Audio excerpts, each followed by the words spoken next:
Salat wassalamu ala sayyidil anam Muhammadin wa ala alihi wa ashabihi alladhi nurul zalam. Subhanaka la ilma lana illa ma 'allamtana innaka antal alimul hakim. Rabbi israh li sadri wa yassir li amri wahlul 'uqdatam min lisani yafqahu qawli. Amma ba'd, liridhaillah wa li syafaati Rasulillah wa li kulli niyatina as-salihah. Al-Fatihah. A'udzu billahi minasyaitonir rajim. Bismillahirrahmanirrahim. Alhamdulillahi rabbil alamin arrahmanir rahim maliki yaumiddin. Iyyaka na'budu wa iyyaka nasta'in ihdinas siratal mustaqim. Siratal ladzina an'amta 'alaihim ghairil maghdubi 'alaihim waladdallin. Rabbi firli wali walidayya wali jamil mu'minina amin. Bapak Ibu dan teman-teman rahimakumullah. Alhamdulillah, anugerah Allah yang sangat luar biasa untuk kita semuanya. Pagi hari ini kita bangun dalam keadaan beriman dan berislam, dalam keadaan penuh dengan hidayah atau petunjuk dari Allah, inayah, pertolongan-pertolongan Allah, dan juga taufik, inspirasi-inspirasi kebaikan, sehingga kita diringankan langkahnya beribadah, sholat subuh, membaca Al-Quran, dilanjutkan dengan tadarus, dilanjutkan dengan silaturahmi, dan juga ngaji bersama. Mudah-mudahan kita semuanya berlimpah fadilah atau keutamaan silaturahmi dan ngaji, dan mudah-mudahan kita semuanya istiqomah.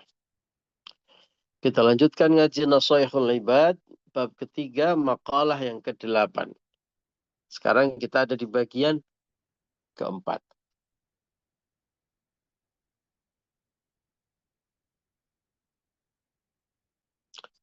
Saya lanjutkan langsung baca di bagian ini. A'udzubillahi minasyaitonirrajim. Bismillahirrahmanirrahim.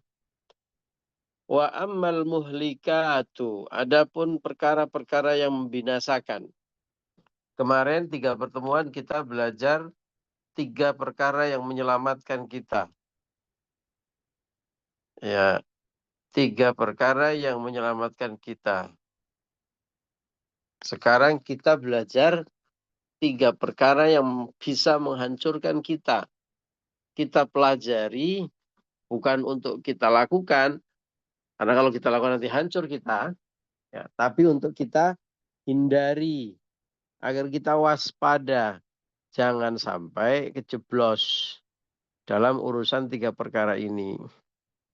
Sama ketika kita dikasih tahu rambu-rambu jalan, ya, awas tikungan tajam, itu agar kita apa? Hati-hati. Awas ada jurang. Awas jalanan licin. Ya. Itu semuanya adalah rambu-rambu agar kita bisa waspada dan terhindar dari malapetaka. Sama ini kita belajar wa ammal muhlikatu. Adapun perkara-perkara yang menghancurkan, hai manusia, ini loh ada 3 perkara yang menghancurkan. Jangan kau dekat-dekat, ya. Apalagi sampai terjebak di dalamnya. Karena itu nanti akan sakit. Kenapa? Karena akan menghancurkan kalian. Apa 3 perkara itu? Yang pertama adalah fasuhun syadidun. Fasuhun sadidun. Ay bukhlun sadidun. Yaitu pelit yang kebangetan. Yang keterlaluan. Bukhlun. Itu bakhil.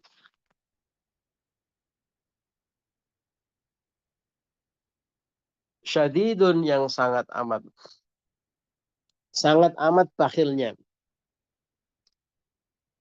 Kenapa digarisbawahi syadid atau sangat amat? Karena sifat atau sikap pelit yang tidak syadid, yang tidak berlebihan, alias sebenarnya bukan pelit yaitu ya prudent kalau bahasa Inggrisnya. Kalau bahasa Jawanya hati-hati, setiti. Nah, itu bahasanya. Bahasanya orang Jogja. Ya. Setiti itu berhati-hati. Prudent itu bahasa Inggrisnya. Itu pintar memanage uang, uh, tidak nyah-nyoh, tidak sembrono. Ya, itu yang disebut dengan dalam tanda kutip pelit yang secukupnya, tidak syadid. Itu boleh. Ya, itu sifat manusia. Dalam beberapa hal kita memang harus prudent memanage uang. Tidak nyah-nyoh, tidak was-was, tidak apa was-was itu ya, tiba-tiba hilang gitu ya. Gaji tanggal 1 masuk, tanggal 5 habis. Tanggal 5 baru 5 hari. Kenapa? Karena tidak prudent memanage uang. Karena was-was tanggal 6 sudah sibuk cari utangan. Gimana kita bisa? Dan itu bukan soal gajinya berapa. Kadang-kadang yang gajinya besar, utangnya lebih banyak. Ya enggak? Orang yang gajinya besar, utangnya lebih banyak. Karena tidak memanage, nggak pintar memanage uang. Nah, agama kita juga nggak memperbolehkan sikap begitu. Sikap yang tidak prudent memanage uang. Ya harus hati-hati memanage uang, terstruktur, terencana. Ya. Dan selalu sisakan untuk tabungan, jaga-jaga uang, kewaspadaan. Ya, kalau ada sesuatu terjadi, gitu. Kita tidak panik, kita tidak bingung. Dan sekali lagi, kalau dalam ilmu manajemen keuangan keluarga, ternyata orang yang kesulitan keuangan itu tidak selalu karena dia penghasilannya kecil. Karena dia gajinya kecil. Ada yang penghasilannya besar, bermasalah juga dengan keuangan, dengan cash flow. Karena apa? Karena tidak pintar memanage uang, tidak prudent, tidak hati-hati. Nah, jadi hati-hati, prudent itu ya apa ya tadi, setiti tadi ya. Hati-hati gitu. Itu bagus, bahkan diajarkan oleh agama kita.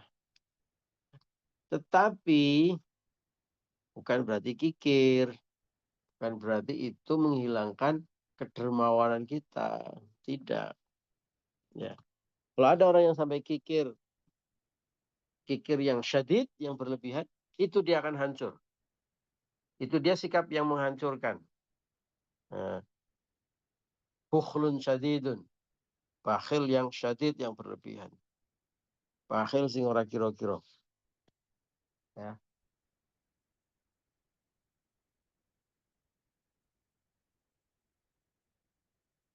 Nah, ada dua area of battle. Ya. Area pertempurannya ada dua, Bapak Ibu, yang harus kita waspadai. Kita nggak boleh bakhil dalam dua arah. Karena bakhil itu akan menghancurkan. Nah, dua arah yang harus kita waspadai. Di mana bisa muncul kebakhilan. Yang pertama, bakhil kepada Allah. Ya. Bakhil itu sampai ke level tidak mendeliver atau tidak memberikan atau tidak menunaikan yang menjadi hak pihak lain. Ya. Yang menjadi haknya itu tidak kita deliver, kita tidak sampaikan. Bakhil kepada Allah misalnya adalah urusan-urusan yang dengan Allah itu diminimalkan. Sholat berapa kali Bu? 5 kali yang wajib. Ada orang yang perhitungan banget. Aduh, saya kalau sholat sunat ini begini, begini, begini. Kalau sholat duha itu begini. Kalau sholat apa namanya, sholat malam itu begini, begini, begini. Perhitungan betul. Ya, itu bakhil pada Allah. Termasuk juga tentu saja adalah yang dengan urusan harta. Ya. Orang bakhil itu memang rata-rata kaitannya sama harta. Dia berpikir bahwa dia sudah susah-susah mencari harta sendiri. Ya, bagaimana saya mau membagi-bagikan kepada orang lain? Saya susah-susah sendiri, kaki di kepala, kepala di kaki. Oh.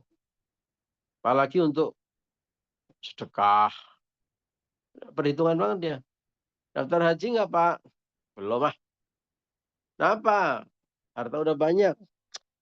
Duit mah banyak. Nah ini yang paling menyedihkan itu adalah kalau ada orang sombong tapi bakhil. Wah itu menyedihkan sekali itu. Ya. Kalau kalau salah satunya masih oke gitu. Ada yang sombong tapi suka berbagi, oke lah. Kan suka berbagi gitu ya, masih oke gitu. Ya sombong-sombong aja lo terserah gitu.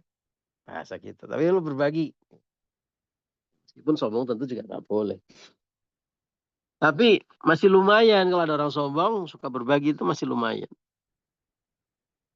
Atau ada yang pelit tapi tidak sombong ya masih agak lumayan. Bukannya boleh tapi masih lumayan. Itu yang sangat menyedihkan itu kalau sudah sombong pelit pula gitu. Aduh, duit mah ada. Wah tuh, udah sombong kan? Duit mah ada. Tapi ngapain gua daftar haji? Sayang-sayang duitnya masih bisa diputer. Ya, wah, saya ninggalin pekerjaan berapa? Duit yang hilang kalau saya haji. Hmm. Itu kalau sama Allah perhitungannya begitu.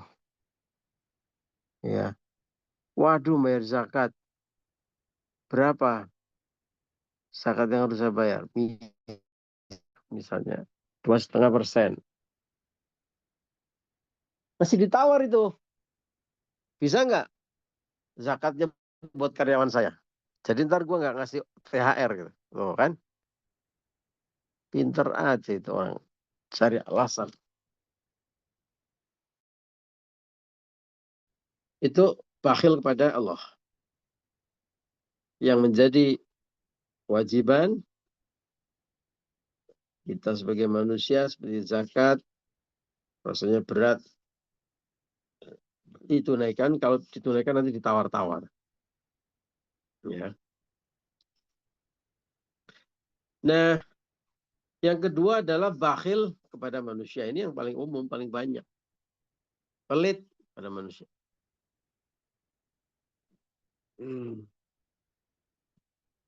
Ini akan menghancurkan dari berbagai arah Bapak Ibu. Sifat bakhil ini. Pertama, akan menghancurkan dari sisi kemanusiaan. Bakhil membuat silaturahmi kita terputus. Bakhil membuat orang jadi nggak suka dengan kita. Ya Allah, kayaknya begitu kok. Bakhilnya luar biasa. Oh, kalau saya nggak bakhil, gimana saya bisa kaya? Alasannya begitu nanti. Orang akan menjauh, orang tidak akan senang berhubungan silaturahmi dengan mereka. Jadi, apalagi kalau dia sombong, bakhil, wah tambah jengkel manusia itu. Maka kehancuran yang pertama adalah karena manusia di sekeliling kita tidak menyukai kita, ya, karena terputus tali silaturahmi, tidak ada kasih sayang di antara lingkungan sekitar. Itu bahayanya sifat bakhil. Yang kedua, di mata Allah sekarang. Nah, di mata Allah yang urusannya dengan dunia, di mata Allah yang urusannya dengan akhirat. Nah, di mata Allah itu masih ada subjudul.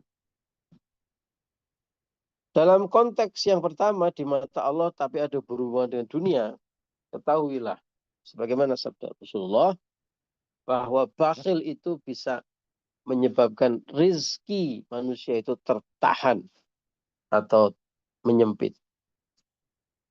Itu hadis Rasul itu yang meriwayatkan Imam Bukhari. Bakhil itu bisa menyebabkan rezeki kita disempitkan. Oh, ya, kalau dipikir-pikir logis. Ya, ada penjual yang bakhil sama penjual yang dermawan. Kira-kira orang akan memilih kemana? Ya, akan kalau buat dia itu di mata customer, pasti dia akan memilih yang penjual yang dermawan. Ya, gampangnya begitu kan? Orang bakhil sama karyawan dermawan lebih disukai mana? Ya karyawan dermawan dong. Karena disukai, maka akan sangat mungkin karirnya akan lebih cepat menanjak. Tuh lihat, ya. Bakhil akan membuat rizki ditahan atau disempitkan. Yang kedua di mata Allah, dengan urusan akhirat, bakhil itu menjadi penghalang seseorang masuk surga. Sebagaimana sabda Rasul, sesungguhnya orang yang suka menipu dan bakhil tidak akan masuk surga. Oh, dunianya berat, akhiratnya juga berat. Maka mudah-mudahan Allah mengkaruniai sifat dermawan kepada kita. Dan salah satu kunci ya, agar kita bisa bersikap dermawan, paling mudah adalah satu, kita ingin melihat kebahagiaan di mata manusia. Ya, tidak ada orang yang dikasih sifat dermawan tidak bahagia. Maka orang yang dermawan pasti di mana-mana akan disambut dengan hati yang gembira, wajah yang bahagia, yang ujung-ujungnya juga membuat kita bahagia. Ya, itu eh, sifat dermawan, dan otomatis sebaliknya sifat bakhil akan membuat kita sengsara, sedih. Ya, tips yang kedua adalah prinsip harta dalam agama kita yang bisa terus produktif sampai di akhirat kelak adalah harta yang diinvestasikan untuk bersodakoh.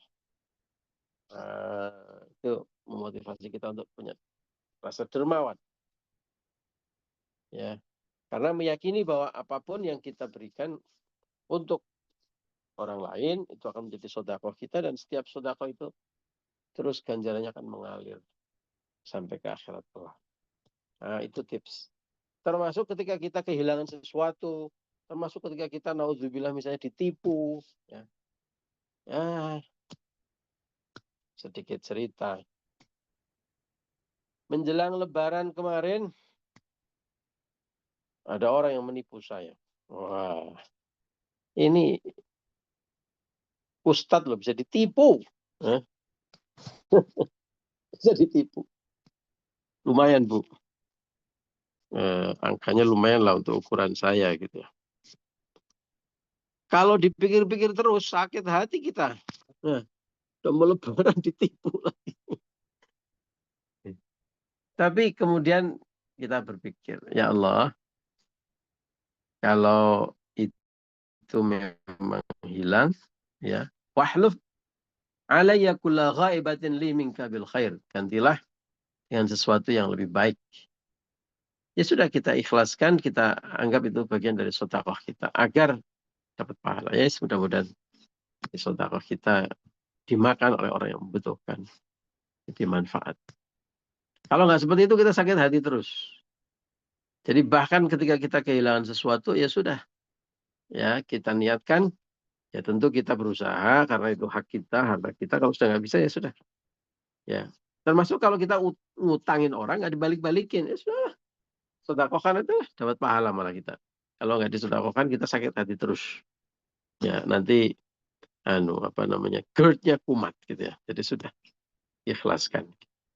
Itu saya kira mudah-mudahan kita bisa dijauhkan dari sifat yang menghancurkan, yaitu bukhlun syadidun atau pelit yang keterlaluan, yang sangat amat pelit. Kemudian berlimpah sifat kedermawan untuk kita. Allahumma amin ya rabbal alamin. Demikian ngaji kita hari ini. Mohon maaf atas segala kekurangan dan khilafan. Wallahul muwaffiq ila aqwamit thoriq. Assalamualaikum warahmatullahi wabarakatuh. Waalaikumsalam.